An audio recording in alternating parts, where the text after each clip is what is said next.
Mário Greško sa narodil ako hluchonemý. Potom, ako ho opustila matka, bol umiestnený do detského domova na slovenskom vidieku. Jeho dlhá púť za slobodou a naplnením sa začala v škole pre hluchonemých, keď mal 6 rokov. Neskôr pracoval v Bratislave ako krajčírsky pomocník a jeho snom bola práca v automobilovom priemysle. Dozvedel sa o špeciálnom kurze zameranom na informačné technológie spolufinancovanom Európskou úniou prostredníctvom Európskeho sociálneho fondu.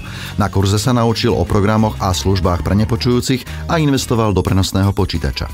Vďaka svojim novým zručnostiam sa mohol uchádzať o prácu prostredníctvom internetu. Teraz pracuje v spoločnosti Brose ako operátor na montážnej automobilovej linke. S dobrou prácou a dobrým platom čaká Mária lepšia budúcnosť.